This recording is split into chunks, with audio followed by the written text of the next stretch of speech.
Hello student, आपण बघत आहोत मराठी युवक भारती यातील आपलं प्रकरण पहिलं मामू. याचे लेखक आहे शिवाजी सावंत.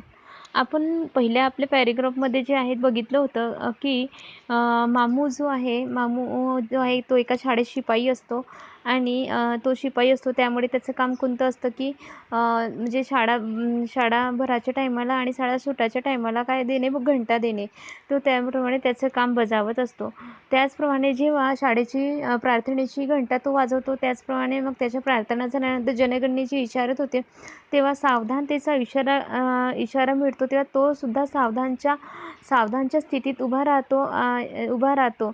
म्हणजे यावरून दिसून येते की मामू हा सुद्धा काय आहे, मामूला सुद्धा देशाप्रती काय आहे, अभिमान आहे. कारण जनगण मन जेव्हा राष्ट्रगीत लागते तेव्हा मामू सुद्धा सावधानतेचा इशारा घेऊन मुलांसोबत जे आहे काय तो उभा राहतो. मग जो आहे नंतर मामू सांगितलं आहे की मामूने दोन जे आहे ते दोन राज्य बघितले. कोणतं राज्य? एक राजाराम महाराजांच्या कारकिर्दीतलं आणि एक लोकशाहीचं.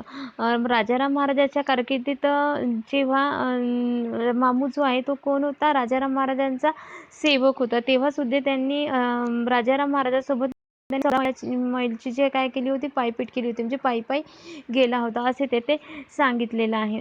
त्याचप्रमाणे सांगितलेलं आहे की मामू जो आहे मामूच्या दाढीमध्ये जेवढे केस असतील तेवढे त्याचे म्हणजे त्यांनी भोगलेलं आहे, म्हणजे भोगलेलं आहे असं ते सांगतात. म्हणजे त्यांनी जीवनातले चढ उतार मामूने बघितलेलं आहे हे आपल्याला सांगितलेलं आहे.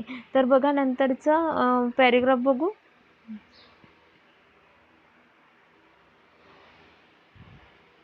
मग आहे संस्थानं विलीन झाली तसा इमानी चाकर वर्ग चव्हाटा पांगला आणि त्यातच मामू या शाळेत रुजू झाला एक शिपाई म्हणून.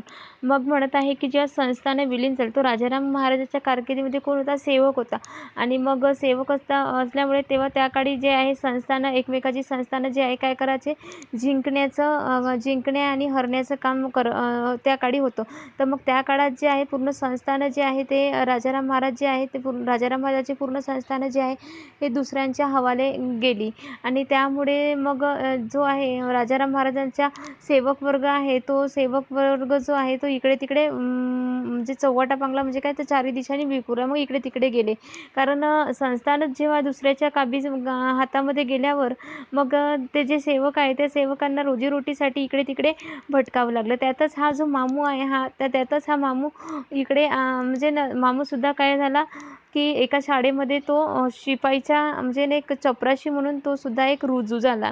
तर केव्हा रुजू झाला की त्यांनी राजाराम महाराजांचं संस्थान जे आहे ते विलीन झालं, त्यामुळे त्याचे सेवक राजाराम महाराजांच्या कारकिर्दीत तो सेवक म्हणून कार्यरत होता आणि ते सेवकाचं कार्य जे आहे ते सेवकाचं कार्य त्यांनी सोडलं आणि मग तो या शाळेमध्ये ज्या शाळेमध्ये शिवाजी सावंत जे एक शिक्षक होते त्या शाळेमध्ये मामू हा एक काय होता, चपराशी होता.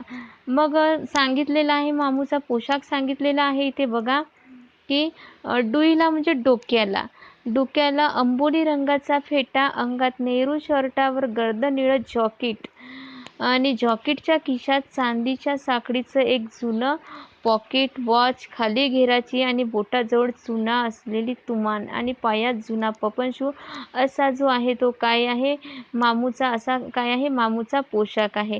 बघा इथे तुम्हाला मामूचा पोशाख दिसत आहे की मामूच्या डोक्याला काय आहे, अबोली रंगाचा फेटा आहे. मामूची दाढी जी आहे ती दाखवलेली आहे पांढऱ्या रंगाची. त्याचप्रमाणे जॉकेट आहे या रंगाचं आणि पांढरा सदरा आहे आणि पायामध्ये काय आहे, पपन शू आहे. पपन शू म्हणजे काय तर जुता आहे असं त्यांना सांगायचं आहे. अशा प्रकारे मामूचा तो पोशाख आहे. शाळेत तो काय आहे, शिपाई आहे, पण शाळेबाहेर तो बहुरूपी आहे. बहुरूपी म्हणजे काय, विविध रूप असलेला बहुरूपी.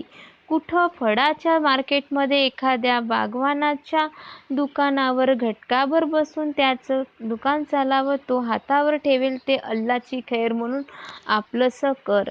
कुठं एखाद्या मुस्लिम वधेकराच्या बच्चीला उर्दूची शिकवण दे. एक ना दोन नाना तऱ्हेचे मामू उद्योग करतो.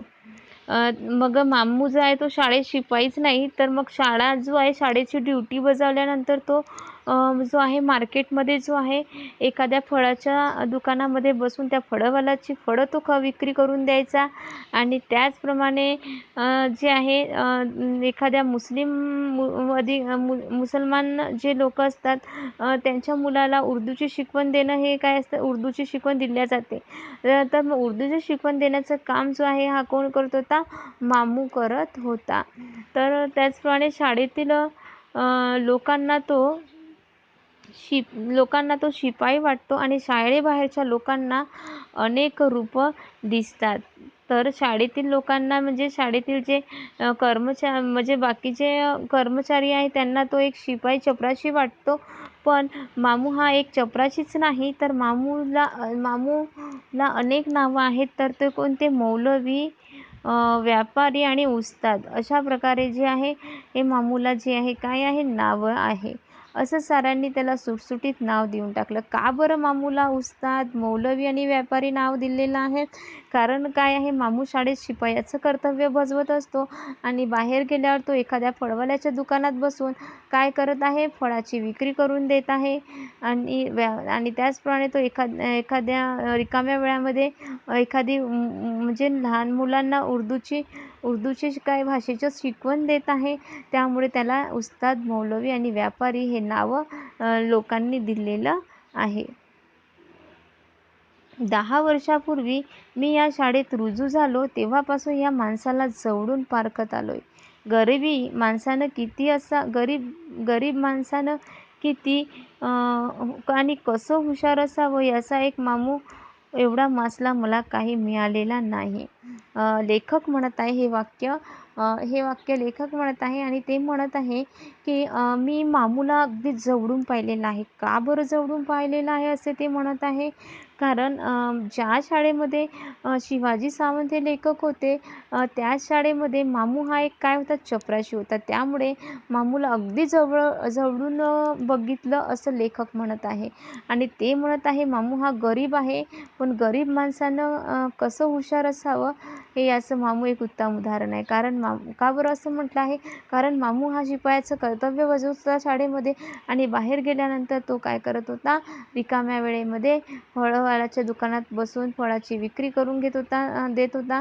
त्याचप्रमाणे तो एखाद्या म्हणजे मुलांना उर्दूच्या भाषेची शिकवणसुद्धा देत होता. म्हणून असं लेखकांनी म्हटलेलं आहे.